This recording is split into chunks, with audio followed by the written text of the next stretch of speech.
que acontece quando um adolescente com uma inteligência acima da média decide usar sua inteligência para enganar o mundo? Você acredita que é possível se passar por um piloto de avião, um médico e um advogado sem ter nenhuma qualificação? Alguns aqui podem ter assistido ao filme de 2002, Prenda-me se for capaz. Nesse filme, somos apresentados a um Leonardo DiCaprio pós-Titanic. Um DiCaprio livre, leve e solto, sem nenhum incidente com nenhum tipo de porta. Ao longo do filme, ele ganha milhões de dólares enquanto se passa por um piloto da Pan American. Ele também finge ser um médico na Geórgia e um promotor em Louisiana.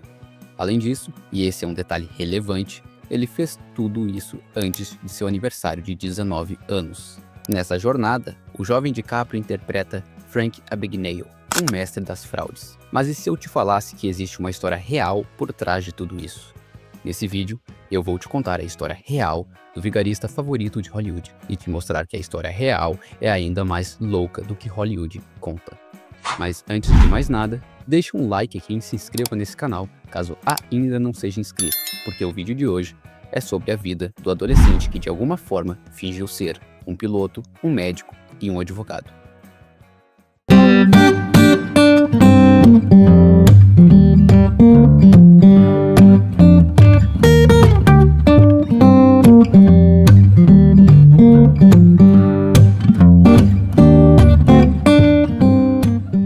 E a nossa história começa no dia 27 de abril de 1948. Nesse dia, nasce Frank Abagnale Jr., no interior do estado de Nova York. Seus pais, Frank Abagnale Sr. e sua esposa francesa Paulette, tiveram outros 3 filhos. Por sorte, nenhum deles estavam destinados a uma vida como a de Frank. Os pais de Frank se conheceram durante a Segunda Guerra Mundial, e o pai de Frank estava de serviço em Oran, uma cidade que fica na Argélia. Lá, ele conheceu Paulette, que na época era uma adolescente. Não demorou muito para que os dois viessem a se casar. Logo depois que a guerra acabou, os dois se mudaram para os Estados Unidos. E o Sr. Frank iniciou seu próprio negócio no ramo da papelaria. E o sucesso veio, afinal de contas, ele estava nos Estados Unidos, em Nova York, na terra da oportunidade. O ponto baixo disso tudo é que ele foi se tornando um marido cada vez mais ausente, à medida que o sucesso ia vindo. O resultado disso, Paulette se divorciou dele. Frank Jr. era extremamente próximo ao pai. Para você ter uma ideia, ele até participava de reuniões de negócios com ele. Inclusive foi aí que ele aprendeu os detalhes básicos sobre transações comerciais. Mas enfim, o divórcio de seus pais teve um impacto profundamente negativo em Frank. E a partir daí, a sua vida simplesmente virou de cabeça para baixo. Mesmo tendo uma infância relativamente estável, Frank recorreu a pequenos furtos em lojas, usando isso como uma espécie de saída para uma angústia adolescente reprimida. Frank já apresentava tendências rebeldes, e logo pequenos furtos em lojas não seriam mais o suficiente para ele. E por incrível que pareça, ironicamente, o pai de Frank foi a primeira vítima. Acontece que quando Frank tinha 15 anos de idade, o pai de Frank deu a ele uma caminhonete e um cartão de crédito para gasolina. Frank era um adolescente e queria mais dinheiro para seus encontros com as garotas. Então ele bolou um jeito de arranjar mais grana com o cartão que ganhou de seu pai. Ele usou o cartão que ganhou para comprar alguns produtos como pneus, baterias e outros itens relacionados a automóveis em postos de gasolina. E depois vendia os mesmos produtos aos frentistas da região. O lucro pessoal do garoto era considerável, uma vez que ele não pagava a fatura do cartão. Só que esse esquema foi por água abaixo quando o pai de Frank recebeu a fatura do cartão de crédito. O cara ficou paralisado ao descobrir que a dívida já somava 3.400 dólares. E isso na época era uma quantia considerável. Para você ter uma ideia, 3.400 dólares na época equivale a mais ou menos 29 mil dólares hoje em dia. E a essa altura do campeonato, esse dinheiro já fazia diferença porque o pai de Frank estava em uma situação de dificuldade financeira. Ele estava em sérios apuros, só que Frank não sabia disso. Depois desse incidente, a mãe de Frank o mandou para uma escola para meninos rebeldes, vamos dizer assim. Só que Frank não queria saber de conversa e decidiu fugir de casa aos 16 anos de idade. Frank era de menor. Só que agora eu sou de maior já, né? Não tinha dinheiro nenhum numa conta bancária, não tinha uma educação formal e não tinha como se sustentar. O que ele fez? Mais uma vez, colocou sua mente maquiavélica em jogo. O garoto alterou sua carteira de motorista para parecer 10 anos mais velho e deu uma bela de uma exagerada no seu currículo referente à sua educação, visando, é claro, um emprego com um ótimo salário. Mas apesar disso, ele achou que as coisas ainda estavam difíceis. Então o jovem Frank logo pensou que a única saída para ele seria a fraude profissional. Então não demorou muito para que ele parasse de trabalhar e começasse a emitir cheques sem fundo para se sustentar. Em pouco tempo, Frank já havia emitido centenas de cheques e sacado alguns milhares de dólares em sua conta bancária. Mas é óbvio que isso não iria durar para sempre. Uma hora ou outra, os bancos sempre iriam exigir o pagamento, então Frank foi forçado a passar para o próximo nível e inventar métodos mais inovadores para enganar outras pessoas e ganhar mais dinheiro. Então ele passou a abrir outras contas em diferentes bancos e começou a criar novas identidades falsas para sustentar a farsa. O tempo foi passando e Frank foi ficando cada vez mais experiente. Então, desenvolveu novas formas de fraudar os bancos. Ele passou a imprimir suas próprias cópias de cheques, como cheques de folha de pagamento, por exemplo. Então, ele os depositava e convencia os bancos a adiantar o dinheiro para ele, com base no saldo de sua conta. Um belo dia, Frank percebeu que as pessoas deixavam a seção do número da conta no comprovante de depósito em branco. A partir disso, ele criou mais um novo truque. Ele simplesmente pegou uma pilha de comprovantes de depósito bancário, imprimiu o número de sua conta neles e depois adicionou de volta a pilha de comprovantes reais no banco. Na manhã seguinte, Frank acordou com 42 mil dólares em sua conta. Não vamos esquecer que estamos falando aqui de um jovem de 16 anos de idade. Agora, olha só essa. Em um outro belo dia, Frank observou o local onde as companhias aéreas e as locadoras de veículos deixavam suas coletas diárias de dinheiro e depois onde ficava a caixa de depósito, onde eles depositavam o dinheiro. Nesse ponto, mais uma ideia surgiu na mente de Frank. Então ele conseguiu uma fantasia de segurança em uma loja local de Halloween e logo em seguida colocou uma placa de aviso naquela caixa de depósito que a gente estava falando. A placa dizia: "Fora de serviço. Faça seus depósitos com o segurança de plantão." A partir daí, era só esperar que as pessoas deixassem o dinheiro com ele. Muitos anos depois, Frank confessou que ficou surpreso com o fato de esse golpe ter funcionado, porque não faz sentido uma simples caixa de entrega estar fora de serviço. Mas continuando, logo em seguida, Frank percebeu que poderia descontar mais cheques sem fundo se conseguisse impressionar os bancos com uma personalidade nova e mais cativante. Ele notou que os pilotos eram profissionais amplamente respeitados, e então planejou um jeito de conseguir um uniforme autêntico de piloto. Primeiro ele ligou para a Pan American e disse que era um piloto que trabalhava para eles, mas que havia perdido seu uniforme enquanto estava hospedado em um hotel. E acredite ou não, a empresa engoliu essa e disse para Frank onde ele deveria ir para pegar um uniforme novo. Enfim, Frank começou a experimentar a vida de piloto, e a partir daí, ele aprendeu tudo quanto era possível aprender sobre voar. Em uma ocasião, Frank também se passou por um estudante do ensino médio e disse que estava escrevendo um artigo para um jornal. O tema da matéria seria Pan American. O intuito era obter informações valiosas sobre a empresa. Logo depois disso, ele falsificou sua própria licença de piloto e sua licença de administração federal de aviação, utilizando um pseudônimo de Robert Black. Mas o que importa nisso tudo aqui é que esse esquema todo de Frank lhe ensinou tudo o que ele precisava saber para se passar por um piloto de sucesso. E ele também usava isso para conseguir caronas para o mundo todo. De acordo com a Pan American, Frank voou em mais de 250 voos se passando por um piloto entre os 16 e 18 anos, acumulando mais de 1 milhão de milhas. Nesta brincadeira, ele visitou 26 países. Ele se beneficiou de um processo chamado Dead Reading, no qual um funcionário da empresa podia pegar um voo gratuito, simplesmente apresentando sua identidade. Mas nem tudo são flores e uma hora a Pan American começou a suspeitar. Então Frank decidiu que era hora de mudar de identidade mais uma vez. Em uma de suas várias mentiras, Frank contou a uma das aeromoças com quem trabalhou e com quem também saiu, diga-se de passagem, que além de piloto, ele também era estudante de direito em Harvard. Ela, mais do que depressa, o apresentou a um amigo advogado. E aí começava mais uma aventura do jovem Frank. Coincidentemente, ele foi informado de que a Ordem dos Advogados precisava de mais advogados, e então ele recebeu a oportunidade de se candidatar. O que ele fez? Falsificou um diploma de Harvard e começou a se preparar para o exame obrigatório. O filme faz parecer que Frank passou no exame em apenas 2 semanas. Mas a verdade é que Frank teve que passar por várias tentativas e vários meses de estudo para poder passar. De acordo com Frank, na época, o estado de Louisiana permitia que você fizesse o teste quantas vezes fosse preciso para poder passar. Frank estava com 19 anos quando foi contratado pelo gabinete do procurador-geral do estado de Louisiana. Ele trabalhou como garoto do cafezinho por vários meses, mas pelo menos assim, as coisas estavam tranquilas. E ficaram assim por um tempo, mas os problemas inevitavelmente começaram a aparecer. Acontece que um dos colegas de Frank tinha de fato estudado em Harvard e não estava acreditando nos papinhos furados de Frank sobre suas credenciais. Então o cara decidiu ligar para a Universidade de Harvard para confirmar suas qualificações acadêmicas. Obviamente sua busca não deu em nada.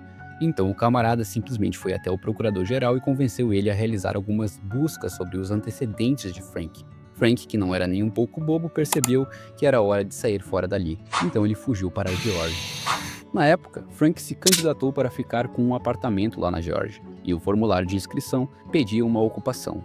Ele estava com medo de que o proprietário entrasse em contato com a Pan American, caso ele escrevesse piloto no formulário. Então ele escreveu médico e listou seu nome como Frank Williams. Frank logo deu um jeito de fazer amizade com um médico que morava no mesmo prédio que ele. O que Frank não esperava, ou esperava, é que seu mais novo amigo o convidaria a aceitar um emprego temporário supervisionando estagiários em um hospital local. Para a sorte de Frank, o cargo não exigia nenhum procedimento médico, apenas a administração e supervisão. E como era de esperado, Frank conseguiu se virar. Mas não demorou muito para que as coisas piorassem. Frank conseguiu fingir que estava realizando de fato as suas tarefas. Mas uma noite, ele quase foi desmascarado quando uma criança que estava sob seus cuidados ficou gravemente doente devido à falta de oxigênio. Frank nunca teve porcaria de treinamento médico nenhum, então ele não entendeu a gravidade da situação quando uma enfermeira informou sobre o termo bebê azul, que ocorre quando a pele de um bebê apresenta uma tonalidade azulada por conta de uma série de fatores que estão relacionados com o transporte de oxigênio no sangue. Frank ficou desesperado, completamente abalado com a situação, e decidiu deixar o hospital após perceber que sua estadia ali poderia causar grandes danos para os pacientes e para ele mesmo. A essa altura do campeonato, Frank decidiu fugir dos Estados Unidos e ir para a França. Só que tinha um probleminha que ele não havia considerado. Uma das ex-namoradas de Frank, e também uma aeromoça, reconheceu seu rosto em um cartaz de procurado e decidiu denunciá-lo para as autoridades. Frank, durante sua vida de crime, havia sacado 2 milhões em cheques sem fundo, mas agora estava aparentemente pronto para uma vida tranquila. Só que, por fim, a polícia conseguiu pegar Frank, que estava agora com 21 anos de idade. Ele foi preso na Europa, mais especificamente na França. Frank havia incomodado muita gente. Então, quando ele foi preso, 12 países nos quais ele havia aplicado cambalacho solicitaram sua extradição. Houve um julgamento de 2 dias e, pela primeira vez na vida, Frank foi sentenciado a cumprir pena. Uma sentença de 1 ano, para ser mais exato. Até que pegaram leve com Frank, mais ainda porque o juiz reduziu a pena para 6 meses. Depois ele foi extraditado para a Suécia e lá ele sofreu outro julgamento, sendo condenado a mais 6 meses. Passados 6 meses, ele descobriu que seria julgado mais uma vez, só que dessa vez na Itália. Só que por algum motivo, Frank nunca cumpriu pena na Itália. Enquanto estava na Suécia, um juiz pediu para um funcionário do Departamento de Estado dos Estados Unidos para que revogasse o passaporte de Frank, o que significava que Frank estava sem um passaporte válido. E sem um passaporte válido, as autoridades foram legalmente obrigadas a deportar Frank de volta para os Estados Unidos. E aqui é que a situação embaça para ele, porque nos Estados Unidos, Frank foi sentenciado a 12 anos em uma prisão federal, por múltiplas acusações de falsificação. Para piorar a situação, seu pai faleceu. Com certeza, a vida de Frank estava no pior momento. Mas Frank não iria cair tão fácil. E, acima de tudo, ele era um mestre da trapaça. Enquanto estava sendo deportado para os Estados Unidos, ele conseguiu dar um jeito de escapar de um avião comercial britânico enquanto o avião estava entrando em uma pista de atachamento. Segundo Frank, ele usou o banheiro do avião para poder escapar enquanto o avião pousava. Ele conta que depois disso parou no Bronx para trocar de roupa. Logo em seguida, ele pegou um trem até o aeroporto Dorval em Montreal. A intenção era comprar uma passagem para São Paulo, aqui no Brasil. Frank aparentemente estava conseguindo escapar impune, mas no último momento foi detido por um policial enquanto estava na fila do balcão de passagens. Frank foi entregue à patrulha da fronteira dos Estados Unidos. Realmente, ele ficou em um beco sem saída, derrotado. Mas você pensa que Frank desistiu? O ano agora era 1971 e Frank conseguiu escapar mais uma vez. Em 1971, as prisões dos Estados Unidos estavam sendo condenadas por grupos de direitos civis e investigadas por comitês do Congresso. Por acaso e por pura sorte do nosso protagonista, o agente que acompanhava o caso de Frank esqueceu seus papéis de compromisso de detenção. Com isso, Frank foi confundido com um inspetor prisional disfarçado. É claro que Frank percebeu isso como uma oportunidade e viu que estava no caminho certo. Ele desempenhou o papel perfeitamente. A partir daí, ele até recebeu refeições melhores e um tratamento melhor, é claro. Agora eu deixo uma pergunta. Qual é o limite de sorte que um sujeito pode ter? Então as coisas estavam se encaixando novamente. Frank estava elaborando mais um de seus planos para salvar sua pele. Em 1972, ele contatou uma amiga chamada Jean. Ela aceitou se passar por noiva de Frank e concordou ajudar em seu plano de fuga.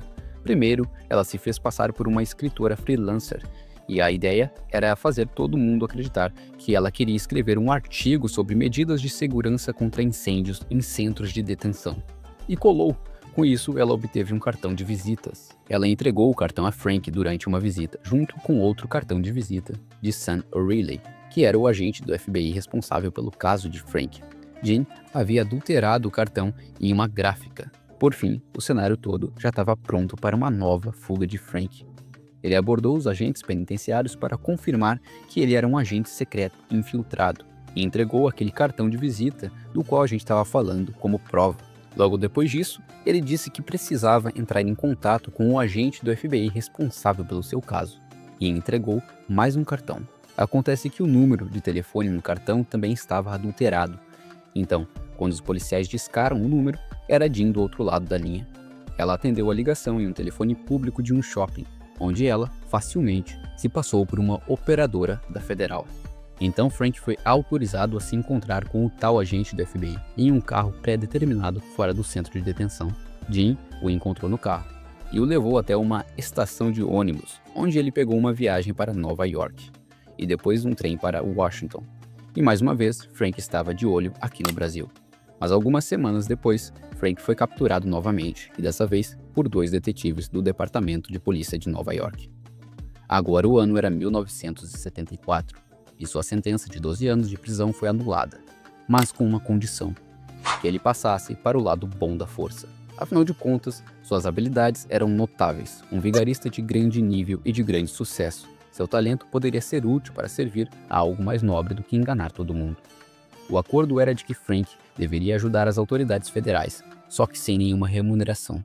O trabalho era investigar crimes cometidos por fraudadores e golpistas, já que ele era um especialista no assunto, provavelmente o maior da época. Então o tribunal decidiu que ele seria libertado em liberdade condicional. Após sua libertação, Frank tentou vários empregos. Ele tentou ser cozinheiro, marceneiro e até mesmo projetista de cinema. Acontece que Frank sempre era demitido de todos esses empregos, depois que seu passado como criminoso era descoberto. Frank estava na pior, seu futuro parecia ser bem sombrio. Mas então ele teve mais uma de suas ideias. Frank decidiu abordar um banco com uma oferta. Ele fez o seguinte: explicou o que tinha feito em seus dias de vigarista e se ofereceu para mostrar aos funcionários do banco vários truques que os golpistas como ele usavam para fraudar os bancos. E Frank foi além. Ele ainda incluiu a condição de que se o banco não achasse os seus conselhos úteis, então não deviam nenhum dinheiro a ele. Mas se os conselhos fossem úteis, então eles deveriam apenas $50 a Frank. De fato, uma oferta irrecusável. Outra parte do acordo é que se eles gostassem de Frank, deveriam recomendá-lo para outros bancos. Isso tudo teve um final feliz, porque a partir daí, Frank iniciou uma nova vida como consultor de segurança. Frank também se casou e se tornou pai de 3 filhos. Era difícil se manter discreto em uma cidade grande. Então Frank convenceu os agentes federais a permitir que ele se mudasse com sua família para Oklahoma. Eles viveram lá por 25 anos, até que seus filhos foram para a faculdade. Até onde eu sei, Frank e sua esposa agora moram em Charleston, na Califórnia. Frank também criou uma empresa graças à sua experiência inigualável. Hoje, cerca de 14 mil empresas adotam suas medidas de segurança. Frank continua trabalhando com o FBI até hoje. Mas a pergunta que fica é: o que você achou da incrível história de vida de Frank Abagnale? E se você gosta de histórias reais que viraram um filme, não esqueça de dar uma olhada nesse vídeo aqui sobre a história real por trás do filme Invocação do Mal. Acho que você vai curtir. Dito isso, até a próxima Rui.